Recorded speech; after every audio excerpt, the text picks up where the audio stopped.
Lease agreement. Now there was an issue earlier because of a live-in license. So they didn't want that. But if you look at it, there is no difference between a live-in license and a lease agreement. All the terms are basically the same. Somebody's put it in their head that we'll be able to throw out whenever they want. So we've given them assurances that is not the case also. So we have spoken to them. They have given us their representation, the list of points that they would like incorporated. So we have incorporated most of the points because there is no issue for us. We've set timelines for repayment of all of their outstanding dues, and we've told them strictly all have to pay. So all of them is an agreement. Now the only issue is now, as all of you are aware, now there are only 160 people who are there out of some 400 from the GSITC list. So now they were using that as a pressure tactic on us. They were saying unless everyone is signed and regularized, we cannot sign. So now what we have told them is, see, you all have to show us the act in good faith. 160 of whoever's on the list will sign. In addition, also now we have gotten sealing pass from the government. So now if they do not cooperate, then we will have no choice also. Because now the outstanding from the market is some 30 crores, which is not a joke. Now everyone here in Panjim wants development work also. And we cannot keep crying to the government and asking them for money. It is the corporation's responsibility to be financially independent also. So what we're doing is now if they don't comply, we will start going after them for violation of trade license and everything. There's a lot of the shops could we will seal the shops. We have no issue. See, because it is not fair. Now you have 400 people who are benefiting and the CCP is paying for electricity in common areas, we're cleaning the area and everything only because the public uses the thing. So far they are benefiting the most. It's not in their interest. How many are ready to sign? See, from what we spoke to the tenant association, they had given us their full support. But now I had given them a strict deadline. I told them also, please go take your lawyer, visit our lawyer. And if you all have any issues that need to be discussed, you please bring it to us. We have no issue. We will sort it out with you. Now they are delaying and we were strict. I have given them till last month. Now, if they have not approached for a final thing, we have already put the agreement in the council thing. We will send it to the government for approval. Once the government sends it back, we will start our procedure also. So then likely by when can it start? So it depends on, it depends on the government. So we will follow up with thing. I have spoken to UD Secretary and Minister. We have their support also. It is not an issue. But this I see is the only way forward because our corporation needs the money for development work in the city. We cannot deny people see our gardens also in terrible state, everyone knows. Most of our money goes towards paying our salary. It cannot be the case also.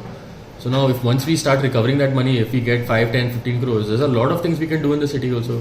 We can update everything, whatever requirements people have, we can immediately sanction instead of going to the government for approval. That process also takes time. So now we are hoping to get that resolved also. We have say 185 around daily wage staff. Now we've had some of these staff for 14 years, 15 years and that has been a pending demand of theirs, pending issue of theirs for more than 10 years now. So now what we want to do is at least before Diwali, we want to start the procedure for them, which we have done today. We have taken, what we're going to do first is basically, we're going to start sending them for all the medicals to check and see how many of them are fit to work, all of that kind of thing. So once our procedure is done, we will send it to the government for approval. So in the all 185? Not all. So we will start with the senior most. So say 14 years. So now say for 14 years is around 37, for 13 years is around 20, like that. So we start in a phase wise because now CCP has to have the ability to pay their salaries also, which is why we want to solve all these issues. Now for example, the market, the CCP building, the revenue from that also is say around between 25 to 30 lakhs a month.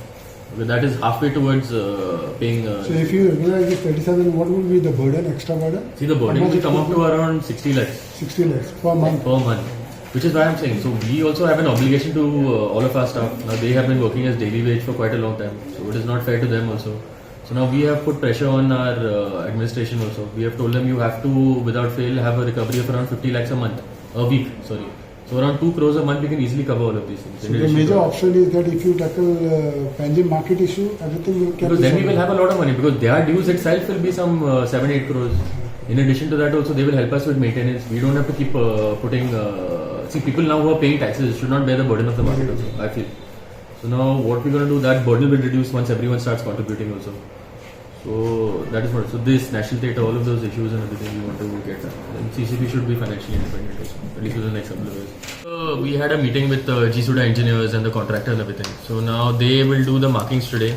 And tomorrow sometime in the morning they will start demolition of this area, the BSNL. Phase 1. For phase 1 because nobody is in that area, it's the easiest. So in the meantime what we have done is we have approached all of the tenants from all of these, from the building. And we have asked them to sign an MOU with us. So now that also is in the file. We've approached them. The only issue I think was payment of errors.